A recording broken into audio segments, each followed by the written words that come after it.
Hello good morning बच्चों, welcome back in NMS classes. बेटा मुझे आपको इस वीडियो में NCERT class 10th maths chapter number 3 exercise 3.1 chapter का नाम है pair of linear equations in two variable.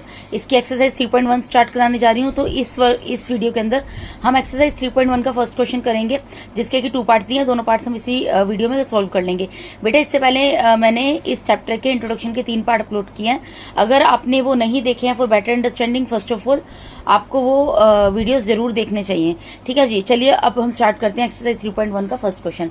First question में क्या बोल रहे हैं, form the pair of linear equations in the following problems and find their solutions graphically. आपको basically graph बनाना है। आपको यहाँ पर कुछ लीनियर इक्वेशंस पहले फॉर्म करनी है। ठीक है, आपको यहाँ पे कुछ कंडीशंस दी हुई है, कुछ प्रॉब्लम्स दी हैं, उनको सोल्व करते हुए सबसे पहले आपको क्या करना है, first of all you have to form the pair of linear equations on the basis of these given problems. After that you have to solve them graphically. ठीक है, तो वो मैंने आपको बताया था किस तरीके से करते हैं। पहले हम यहाँ पे प्रॉब्लम देख लेते हैं कि प्रॉब्लम है क्या। यहाँ बोल रहे हैं 10 students of class 10th took part in mathematics quiz. If the number of girls is 4 more than the number of boys, find the number of boys and girls who took part in the quiz. यहाँ पर बोल रहे हैं total 10 students है class 10th के, जिन्होंने कोई mathematics की क्विज हुई थी उसमें पार्टिसिपेट किया। ठीक है जी, तो टोटल नंबर ऑफ स्टूडेंट्स कितने दिए हैं, 10। If the number of girls is 4 more than the number of boys, अगर नंबर ऑफ गर्ल्स जो है यानी कि गर्ल्स जो हैं, अगर वो नंबर ऑफ बॉयज से, जितने बॉयज हैं उससे 4 ज्यादा हैं गर्ल्स, तो हमें क्या करना है, find the number of boys and girls who took part in the quiz. तो हमें उन लड़कों की और लड़कियों की संख्या ज्ञात करनी है, यानी कि नंबर ऑफ गर्ल्स और नंबर ऑफ बॉयज कितने थे टोटल, जिन मतलब नंबर टोटल तो हमें पता नंबर ऑफ स्टूडेंट्स कितने थे, लेकिन सेपरेट अगर हम इनको करें कि नंबर ऑफ बॉयज कितने थे और नंबर ऑफ गर्ल्स कितने थे जिन्होंने की मैथमेटिक्स की क्विज में पार्टिसिपेट किया था, तो वो हमें निकालने हैं। ठीक है जी, क्वेश्चन आपको आई होप अच्छे से समझ आ गया होगा। तो बेटा इस तरीके के क्वेश्चन में क्या होता है, जो चीज हमें निकालनी होती है उसी को हम एज्यूम कर लेते हैं, लेट कर लेते हैं, कुछ भी आप वर्ड यूज कर सकते हैं। ठीक है, तो हमें निकालना क्या, find the number of boys and number of girls ना। तो मैं यहाँ पर लेट करती हूँ, let the number of boys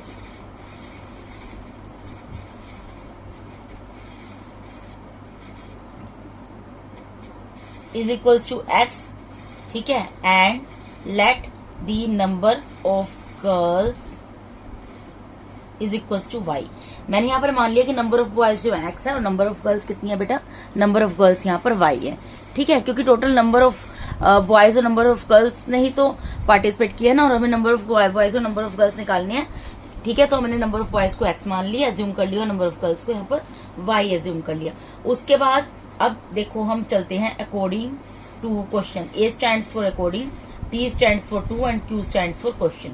ठीक है, एक बात बताओ, ये जो 10 स्टूडेंट्स है जिन्होंने क्लास 10th के मैथमेटिक्स के क्विज में पार्टिसिपेट किया, वो कौन थे, नंबर ऑफ बॉयज और नंबर ऑफ गर्ल्स को मिलाकर ही टोटल नंबर ऑफ स्टूडेंट्स थे ना। तो नंबर ऑफ बॉयज कितने माने हमने एक्स, और नंबर ऑफ गर्ल्स कितनी मानी है वाई, इन दोनों को मिलाकर टोटल कितने स्टूडेंट है, 10। ठीक है, तो एक इक्वेशन तो हमने ये फॉर्म कर ली, इसको हम इक्वेशन नंबर फर्स्ट नाम दे देते हैं। ठीक है, उसके बाद देखिए क्या बोल रहे हैं, if the number of girls is 4 more than the number of boys. देखो नंबर ऑफ बॉयज लिख दिया, यहाँ पर नंबर ऑफ गर्ल्स लिख दिया। ठीक है, मैंने क्या किया बेटा, यहाँ पर मैंने क्या लिखा है, यहाँ पर मैंने लिख दिया है नंबर ऑफ बॉयज और यहाँ पर लिख दिया नंबर ऑफ गर्ल्स। अब हमें क्या बोल रहे हैं, if the number of girls is 4 more than the number of boys, number of girls जो है वो 4 ज्यादा है नंबर ऑफ बॉयज से, तो नंबर ऑफ गर्ल्स क्या है, वाई, ये ऑलरेडी 4 ज्यादा है, 4 ज्यादा है, तो कम, अगर इन दोनों को मुझे बैलेंस करना है, क्योंकि इक्वल टू का साइन है, क्योंकि यहाँ पर क्या बोल रहे हैं, नंबर ऑफ गर्ल्स जो है वो नंबर ऑफ बॉयज से 4 ज्यादा है, तो ये तो ऑलरेडी ज्यादा है, इसमें 4 इंक्लूड है। ठीक है, लेकिन अगर हमें इन दोनों को बैलेंस करना है तो हमें क्या करना पड़ेगा, इसमें एक्स में 4 को ऐड करना पड़ेगा ताकि ये दोनों इक्वल हो जाएं। बच्चे क्या करते हैं बेटा, बच्चे ये करते हैं कि यहाँ पर 4 ऐड कर देते हैं, जो कि पूरे तरीके से गलत होगा, क्योंकि आप कंडीशन को पढ़ो, मैं बार बार रिपीट कर रही हूँ। यहाँ पर ये बोला है नंबर ऑफ गर्ल्स जो है वो नंबर ऑफ बॉयज से 4 ज्यादा है, यानी ये तो ऑलरेडी ज्यादा है। अगर मैं इसमें 4 और ऐड कर दूंगी तो ये तो नंबर ऑफ बॉयज से 8 ज्यादा हो जाएंगी। मुझे दोनों तरफ, क्योंकि इक्वल टू का साइन है, बैलेंस करना है ना। ठीक है, चीजों को बैलेंस करने के लिए क्या करना पड़ता है, जहां पर कम है वहां पर जितना कम है उतना ऐड या सब्ट्रैक्ट या जो भी करना पड़े, मल्टीप्लीकेशन एंड डिवीजन, वो करना पड़ता है। क्योंकि यहाँ पर ज्यादा की बात हो रही है तो ज्यादा के लिए हम क्या करते हैं, ऐड करते हैं, इसलिए यहाँ पर मैंने क्या कर दिया, नंबर ऑफ बॉयज में 4 ऐड कर दिया। तो ये हमारी बन गई कंडीशन नंबर 2। ठीक है बेटा, मैं बॉक्स बनाकर पोस्ट करके फिर आपको बताती हूँ। हाँ जी बेटा, तो यहाँ पर मैंने टेबुलर फॉर्म में इस तरीके से यहाँ पर टेबल बना ली है। ठीक है बेटा, अब हमें क्या करना है, यहाँ पर ये क्वेश्चन मैंने आपको पहले भी कराए थे बेटा। यहाँ पर हम लिखेंगे एक्स वेरिएबल, यहाँ लिखेंगे वाई, इसी तरीके से यहाँ पर लिखेंगे एक्स, यहाँ पर लिखेंगे वाई। ये है हमारा फॉर फर्स्ट इक्वेशन,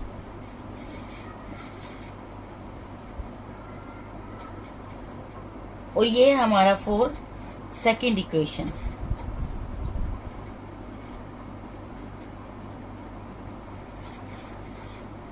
ठीक है जी, यहाँ पर मैं बीच में एक छोटी सी लाइन खींच देती हूँ। ठीक है, अब मैं इसको सोल्व कर लूंगी। तो मुझे क्या करना है, फर्स्ट इक्वेशन क्या है मेरी, x plus Y is equal to 10। मैंने आपको क्या बोला था, हमें क्या करना है, हमें ग्राफ बनाना है। ग्राफ के लिए बेटा कुछ वैल्यूज चाहिए होंगी ना, एक्स वेरिएबल और वाई वेरिएबल की। ठीक है, तो यहाँ पर मैंने आपको बोला था इजी इजी वैल्यू लेना है। जैसे एक्स की वैल्यू यहाँ पर 0 पुट करती हूँ, एक बार मैं एक्स की 0 पुट कर दूंगी, एक बार वाई की पुट कर दूंगी। यहाँ पर इसी तरीके से यहाँ पर एक बार एक्स की जगह 0 पुट कर दूंगी, वाई की जगह 0 पुट कर दूंगी। मैंने आपको बोला था बेटा, इसीलिए मैं बोल रही हूँ, अगर आपने इंट्रोडक्शन वीडियो नहीं देखे हैं तो वो अच्छे तरीके से देखिए, क्योंकि मैंने जितनी भी इलस्ट्रेशन थी through out this chapter, total 10 illustration थी, वो भी बताइए। उसके अलावा फर्स्ट इंट्रोडक्शन वीडियो में सारे जितने बेसिक कंसेप्ट है थ्रू आउट दिस चैप्टर सारे क्लियर किए हैं। ठीक है, तो वो देखना मैंडेटरी है। अगर आप अच्छे से देखेंगे चैप्टर को समझने में आपको ईजी रहेगा। ठीक है जी, तो यहाँ पर x इक्वल टू 0, अगर मैं यहाँ पर x की जगह 0 पुट कर दूं बेटा तो क्या हो जाएगा, plus y is equal to 10, यानी कि therefore y is equal to 10। y हमें क्या मिल गया, 10। यानी कि जब मैंने x की वैल्यू 0 पुट की इन आर फर्स्ट इक्वेशन, तो मुझे y की वैल्यू कितनी मिल गई बेटा, 10 मिल गई। ठीक है, अब अगर मैं यहाँ पर मैं लिख देती हूँ put x is equal to 0। ठीक है, अब इसी तरीके से मैं यहाँ लिख देती हूँ put y is equal to 0। अगर मैं y 0 पुट कर दूं, इक्वेशन क्या है, x plus Y is equal to 10। ठीक है, तो यहाँ पर x तो x ही रहेगा, प्लस y की जगह क्या आ जाएगा, 0 इज इक्वल टू 10।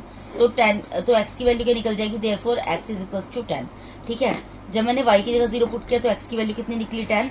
और जब मैंने x की जगह 0 पुट किया तो y की वैल्यू कितनी निकली, 10। इतनी चीज आपको समझ आ रही होगी बेटा। ये जो मैंने आपको बताया था, अगर आपको ध्यान हो, इट्स नॉट मैंडेटरी कि यहाँ पर 0 लेना है या y वेरिएबल की वैल्यू भी आपको लेनी है। आप कुछ भी कर सकते हैं according to you, it's totally up to you. जैसे मैंने यहाँ पर x की जगह 0 लिया, आप 0 की जगह you can take instead of 0 1 -1 2 -2। ठीक है, या फिर y की वैल्यू मत लो, आप सीधा x की जगह यहाँ पर 0 पुट कर दिया, 1 पुट कर दो, उससे दोनों जगह y की वैल्यू निकाल दो। तो ये आपकी मर्जी है। अब बुक में मैंने आपको पहले भी बताया था जब मैंने इंट्रोडक्शन वीडियो अपलोड किए थे कि बुक्स में कई जगह क्या किया है, 6 वैल्यू लिया, कहीं पे कुछ लिया, कहीं कुछ बहुत बड़ी बड़ी वैल्यू लिया, तो उससे क्या होता है, कैलकुलेशन लेंथी हो जाती है। हमें इसको अगर शॉर्ट वे में कंप्लीट हो सकता है तो उस तरीके से करने की इजी वे में कोशिश करनी चाहिए, ताकि हम फुल मार्क्स स्कोर कर सके। ठीक है ना, तो अगर यहाँ पर 0 लेकर मेरा इजीली सोल्व हो रहा है और ज्यादा तामझाम नहीं करना पड़ा तो मैं 0 क्यों ना लूं। ठीक है, अगर ऑप्शन ना हो तो आप करो, लेकिन अगर ऑप्शन है तो इजी वे की तरफ you can go for easy way. ठीक है, आई सजेस्ट यू पर्सनली, बाकी आपकी मर्जी है। ठीक है बेटा, तो इस तरीके से मैंने ये सोल्व कर लिया यहाँ पर। अब इसी तरीके से यहाँ पर सेकंड इक्वेशन में लिखती हूँ। सेकंड इक्वेशन क्या है, x plus 4 is equal to Y. ठीक है, अब यहाँ पर मैं क्या करूंगी, put x is equal to 0। अब आप एक चीज बताओ, यहाँ पर मैं x की जगह 0 पुट कर दूंगी। ठीक है, प्लस 4 एज इट इज रहेगा, ये इक्वल्स टू का साइन है। ठीक है, और यहाँ पर है y, ये मैंने गलती से प्लस लगा दिया था। ठीक है बेटा, इक्वल्स टू का साइन है, तो यानी कि 4 इज इक्वल्स टू वाई आ गया, यानी कि इसको या के लिख सकती हूँ मैं, और therefore y is equals to 4। ठीक है, जब मैंने x की जगह यहाँ पर 0 पुट किया तो y की वैल्यू क्या मिल गई, मुझे 4 मिल गई। ठीक है बेटा, अब अगर मैं यहाँ पर y की जगह 0 पुट कर दूं, put y is equals to 0। ठीक है, instead of x is equals to 0, अब मैं क्या कर रही हूँ, y is equal to 0 put कर रही हूँ। मैंने एक बार 0 पुट कर दिया x की जगह, अब एक बार y की जगह पुट कर देती हूँ। तो इक्वेशन तो वही है हमारी, x plus 4 is equal to Y. ठीक है, x अपनी जगह पर एज इट इज रहेगा, प्लस 4 अपनी जगह पर एज इट इज रहेगा, इक्वल टू y की जगह क्या आ जाएगा, यहाँ पर 0, यानी कि x। अब एक चीज बताओ, x plus 4 is equal to 0, इसका मतलब कि x की वैल्यू कैसे निकलेगी, x वेरिएबल की वैल्यू निकालनी है तो अनदर टर्म से इसको सेपरेट कर लेते हैं। प्लस का 4 है, राइट हैंड साइड में ले जाएंगे, लेफ्ट में है तो क्या हो जाएगा, माइनस का हो जाएगा। तो इस तरीके से x की वैल्यू हमारी क्या आ गई, यहाँ पर -4 आ गई। अब बेटा देखिए, हमें इसमें क्या बोला था इस क्वेश्चन के अंदर, सबसे पहले तो आपको क्या करना है, जो गिवन प्रॉब्लम्स है, ठीक है, ये गिवन प्रॉब्लम्स है, इनका पेयर ऑफ लीनियर इक्वेशंस बनाना था, वो हमने 2 इक्वेशंस बना दी। उसके बाद इसका ग्राफ बनाना है, ग्राफ के लिए ये सब करना जरूरी होता है, तो मैंने ये सब चीजें यहाँ पर कर दी हैं। इसके बाद क्या करेंगे हम, ग्राफ बनाएंगे बेटा। क्या करेंगे? ग्राफ बनाएंगे। तो देखिए ये मैंने ग्राफ में इस तरीके से बेटा ड्रॉ करके रखा हुआ है टाइम बचाने के लिए, ठीक है जी। तो अब हम यहाँ पर इसका ग्राफ ड्रॉ कर देते हैं, बहुत इजी है। इसको थोड़ा सा मैं मिनिमाइज कर देती हूँ ताकि आपको इजीली समझ आ जाए। देखिए अब हमारा एक ग्राफ बना हुआ है, ये आपको पता है हमारी एक्स एक्सिस होती है, हमारी वाई एक्सिस होती है, ठीक है बेटा।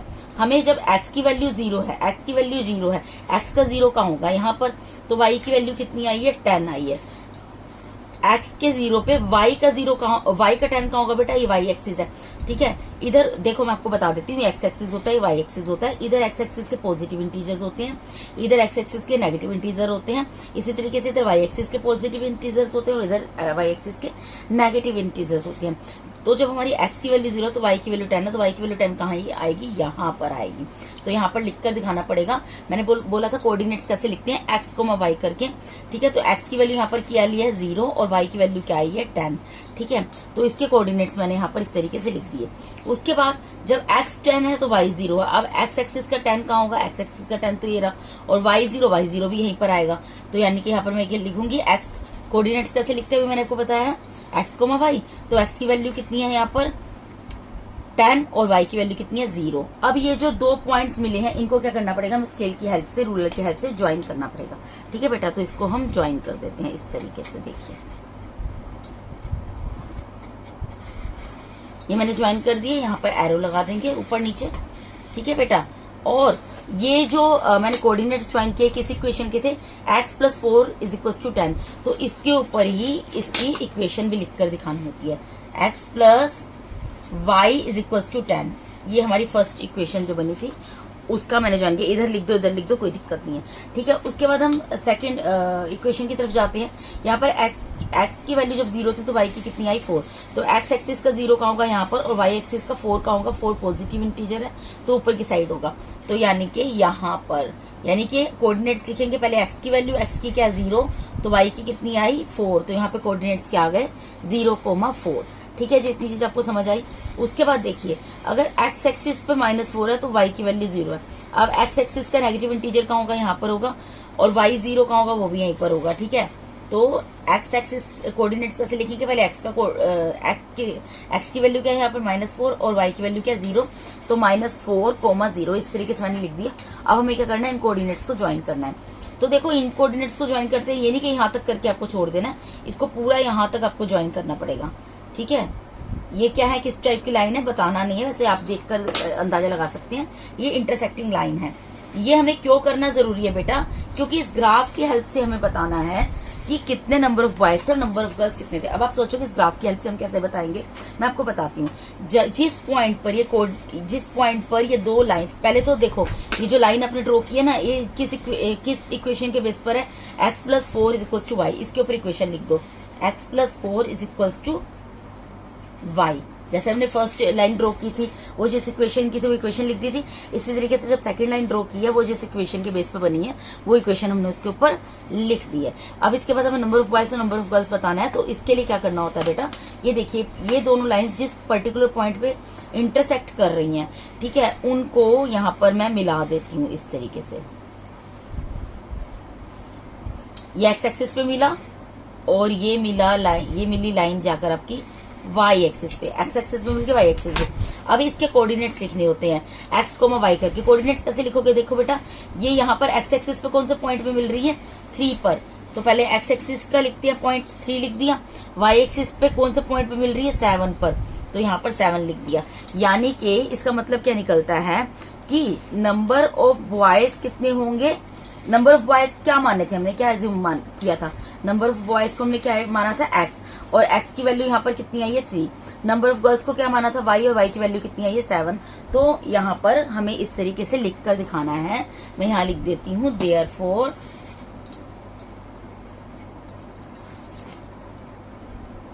The number of boys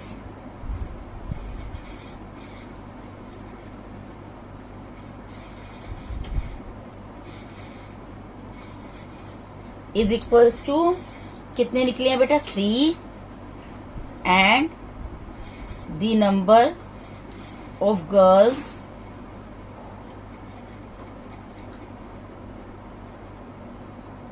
is equals to 7।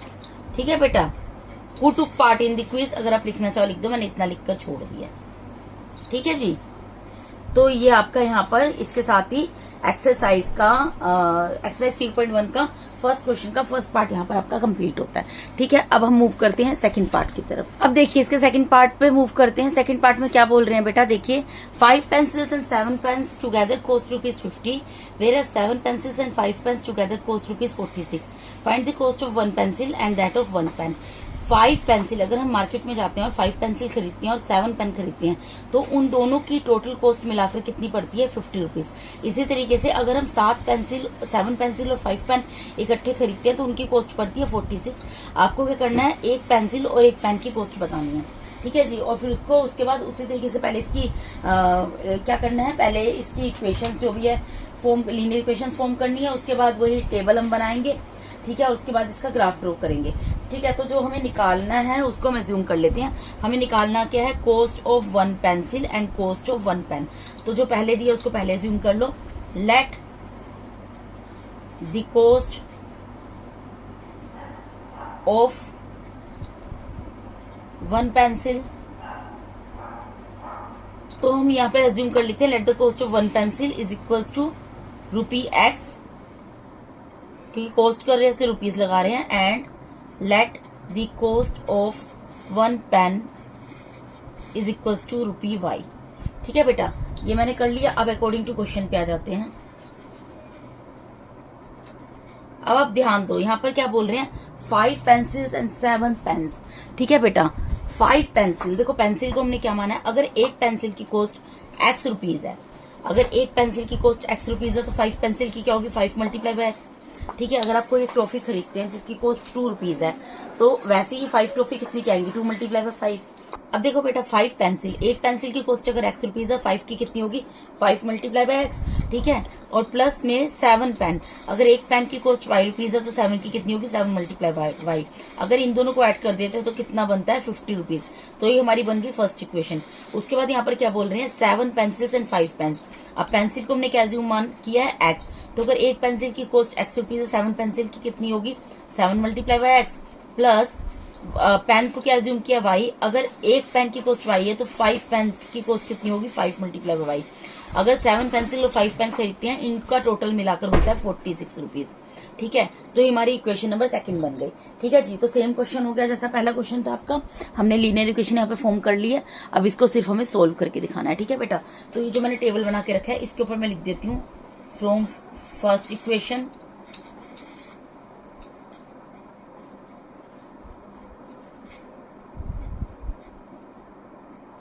इसके ऊपर लिख देती हूँ फ्रॉम सेकंड इक्वेशन।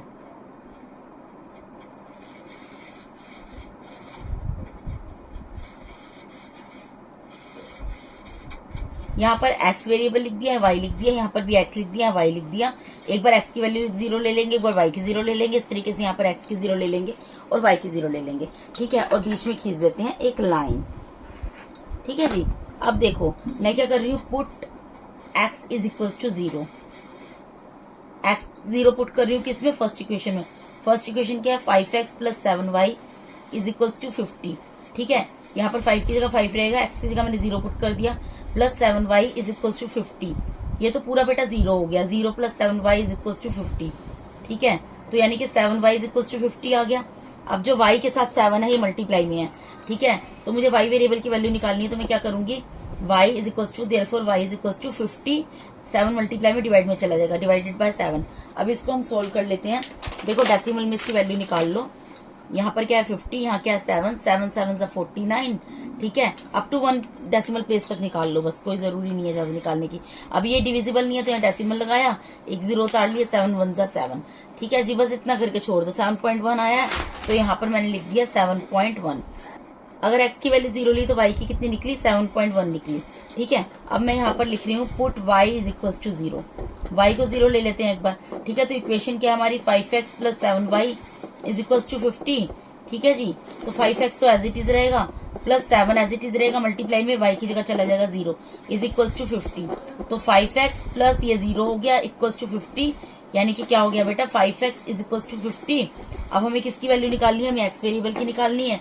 ठीक है, तो देयरफॉर x की वैल्यू क्या होगी बेटा, 50 अपनी जगह पर एज इट इज रहेगा, 5 मल्टीप्लाई में एक्स वेरिएबल के साथ, डिवाइड में चला जाएगा, 5 1 5, 5 1 5 और 1 0, यानी एक्स की वैल्यू कितनी आ गई 10।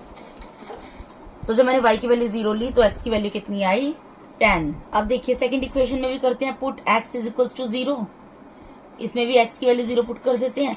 सेकंड इक्वेशन उतारते हैं, क्या है 7x plus 5y is equal to 46। ठीक है, तो 7 की जगह 7 रहेगा, x की जगह मैंने 0 पुट कर दिया, प्लस 5। देखिए बेटा यहाँ पर x की जगह 0 पुट किया, plus 5y as it is रहेगा इक्वल टू 46, तो ये तो पूरा 0 हो गया, plus 5y is equal to 46। ठीक है, तो यहाँ पर क्या हो गया, यानी कि 5y इज इक्वल टू 46। ठीक है, तो हमें किसकी वैल्यू निकालनी है, हमें तो y की वैल्यू निकालनी है, y की वैल्यू निकालनी है। ठीक है, तो उससे क्या होगा बेटा, y तो अपनी जगह पर एज इट इज रहेगा, therefore y is equal to 46 अपनी जगह पर एज इट इज रहेगा, 5 मल्टीप्लाई में तो 5 हमारा डिवाइड पर चला जाएगा, डिवाइड में चला जाएगा, इसको डिवाइड करके दिखा देते हैं। ठीक है, यहाँ पर देखो बेटा 46 है और यहाँ पर है 5। ठीक है, 5 9 से कितना होता है 45 होता है, 6 में से 5 गया 1 आया, एक डेसिमल उतार लिया, एक 0 उतर गया उसके बेस पे, 5 2 10, यानी कि कितना आ गया हमारा यहाँ पर 9.2। यानी कि बेटा जब मैंने x की जगह 0 पुट किया तो y की वैल्यू कितनी आई, y की वैल्यू आई 9.2। ठीक है, कितनी आई बेटा 9.2। अब मैं क्या करूंगी, put y is equal to 0, y को 0 पुट कर दूंगी एक बार इसी इक्वेशन में। ठीक है जी, तो y को पुट करेंगे, इक्वेशन क्या हमारी 7x plus 5y is equal to 46। ठीक है, 7x की जगह 7x रहेगा, प्लस 5 y की जगह क्या हो जाएगा 0 आ जाएगा, इक्वल्स टू 46। ठीक है, तो यानी कि 7x plus 0 is equals to 46, तो इसका मतलब क्या निकलता है 7x इज इक्वल्स टू 46। अब यहाँ पर क्या है बेटा, x जो है 7 इसके साथ मल्टीप्लाई में है, मुझे x वेरिएबल की वैल्यू निकालनी है, therefore x is equals to 46 अपनी जगह पर एज इट इज रहेगा, 7 के मल्टीप्लाई में डिवाइड में चला जाएगा, डिवाइड में चला गया। ठीक है, अब इसको कैंसिल करना है तो डिवाइड करना है, डिवाइड करके मैं आपको दिखा देती हूँ। 46 डिवाइडेड बाय 7 है। ठीक है, 7 6 जा 42 होता है। ठीक है, यहाँ पर आ गया 4, एक डेसिमल उतारा, 7 5 जा 35। ठीक है, तो यानी कि क्या आ गया 6.5, 6.5। मैं डेसिमल के अप टू 1 प्लेस तक ही बेटा कर रही हूँ, ज्यादा करने की जरूरत नहीं है। तो इसको जब मैंने सोल्व किया तो क्या आ गया 6.5, यानी कि जब सेकंड इक्वेशन के अंदर हमने y की वैल्यू को 0 रखा तो हमारी x की वैल्यू कितनी निकल गई बेटा 6.5। तो इतनी चीज आपको अच्छे से समझ आई होगी। पहले हमें एक प्रॉब्लम दी हुई थी, उसको हमने सोल्व किया, इस प्रॉब्लम को समझकर उससे हमने 2 लीनियर इक्वेशंस फॉर्म किए। लीनियर इक्वेशन फॉर्म करने के बाद हमने ये टेबल्स बनाए। अब हमें क्या करना है, इसका हमें क्या करना है बेटा, ड्रॉ करना है हमें ग्राफ। तो ग्राफ ये रहा। ठीक है, मैंने यहाँ पर ये बना के रखा हुआ है बेटा। ठीक है, जिससे कि टाइम हमारा सेव होगा। तो इसमें मैं आपको यहाँ पर ड्रॉ करके दिखा देती हूँ। ठीक है जी, देखिए जब हमारी x की वैल्यू 0 थी तो y की वैल्यू कितनी है 7.1। अब ये हमारा x एक्सिस होता है, हमारा y एक्सिस होता है। ठीक है, x की वैल्यू 0 यहाँ पर होगी तो y की वैल्यू 7.1 का होगी। ये जो बॉक्स दिया होता है इसमें 10 बॉक्स होते हैं। ठीक है, स्क्वायर जो दिया होता है तो 1 पॉइंट यहीं पर होगा। ठीक है, यानी कि x कोऑर्डिनेट लिखने हैं, x का 0 और y का कितना आएगा 7.1। ठीक है, यहाँ पर इस तरीके से मैंने कोऑर्डिनेट लिख कर दिखा दिया बेटा। ठीक है, एकदम यहाँ पर होगा ये 7.1। अब उसके बाद हमें क्या दिया है, उसके बाद x की वैल्यू जब 10 है तो y की वैल्यू कितनी है 0। तो x एक्सिस का पॉजिटिव इंटीजर 10 कहाँ होगा, यहाँ पर। ठीक है, यहाँ पर 10 होगा तो y का 0 भी यहीं पर होगा। तो पहले हमें कोऑर्डिनेट्स कैसे लिखने होते हैं, x, y। तो x की वैल्यू क्या है यहाँ पर 10 और y की कितनी है 0। ये मैंने लिख दी। अब इसके बाद क्या करना है, इन दोनों को ज्वाइन करना है। जो 2 पॉइंट्स हमें मिले हैं ना फर्स्ट इक्वेशन के, इसको इन दोनों को ज्वाइन करना है। तो इस तरीके से हम ज्वाइन कर देंगे। देखो बेटा यहाँ से ये हमने कर दिए ज्वाइन पॉइंट्स। ठीक है, यहाँ पर एरो लगा देंगे दोनों तरफ और ये जिस इक्वेशन के बेस पे बने हैं वो इक्वेशन ऊपर लिख देंगे। इक्वेशन क्या, 5x plus 7y, 5x plus 7y is equal to 50। ये हमारी इक्वेशन नंबर फर्स्ट थी जो मैंने इसके ऊपर लिख दी है। अब सेकंड इक्वेशन के बेस पर जो हमने टेबल फॉर्म किया है वो टेबल के बेस पर यहाँ पर हमें लाइन ड्रॉ करनी है। ठीक है, तो x एक्सिस का 0 और y एक्सिस का 9.2। x एक्सिस का 0 कहाँ होगा बेटा यहाँ पर, और y एक्सिस का 9.2 कहाँ होगा। y एक्सिस के पॉजिटिव इंटीजर ये रहे। ठीक है, 9 ये रहा, 9 से 2 बॉक्स ऊपर तो यहाँ पर आ जाएगा। तो मुझे कैसे ड्रॉ करना है, कैसे यहाँ पर कोऑर्डिनेट्स लिखने होते हैं। पहले x एक्सिस का कोऑर्डिनेट x का क्या है 0 और y एक्सिस का क्या है 9.2। तो मैंने लिख दिया। ठीक है जी, अच्छे तरीके से आपको समझ आ रहा होगा। उसके बाद यहाँ पर x एक्सिस पर 6.5 वैल्यू है तो y की वैल्यू कितनी है 0। अब x एक्सिस का 6 ये रहा तो 0.5 इसके सेंटर में होगा, यहाँ पर होगा, और y का 0 भी यहीं पर होगा। तो x एक्सिस का 6.5 और y का 0। ठीक है, कोऑर्डिनेट्स इस तरीके से लिखकर दिखाते हैं, बार बार रिपीट कर रही हूँ। पहले x के कोऑर्डिनेट, मतलब पहले एक्स की जो वैल्यू है फिर वाई की वैल्यू, एक्स को वाई करके कोऑर्डिनेट्स लिखे जाते हैं। ठीक है, तो यहाँ पर मिला है। उसके बाद अब हमें क्या करना है, इन दो पॉइंट्स को ज्वाइन करना है, तो कर देते हैं।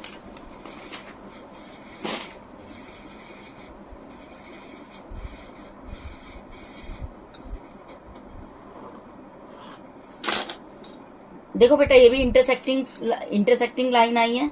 ठीक है, अब ये जो सेकंड लाइन बनी है इसके ऊपर भी इसकी इक्वेशन लिख देते हैं। क्या है, 7x plus 5y is equal to 7x plus 5y is equal to 46।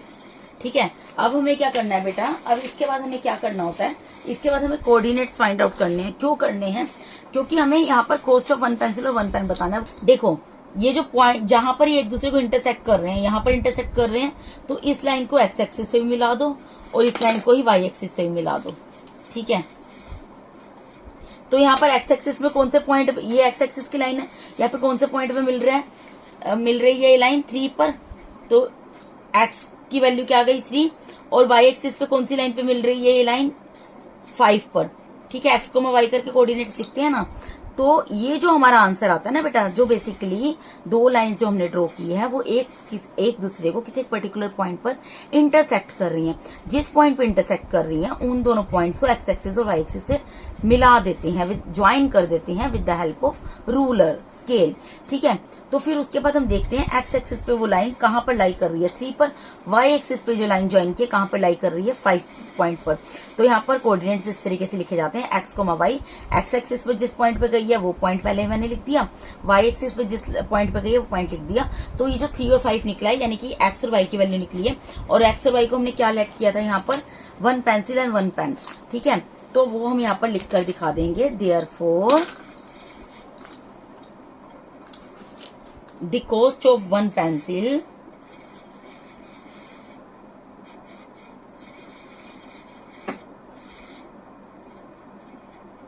Pencil को हमने क्या माना था बेटा एक्स, और एक्स की वैल्यू कितनी निकली है 3, यानी कि एक पेंसिल कितने की हो गई ₹3, and the cost of 1 pen,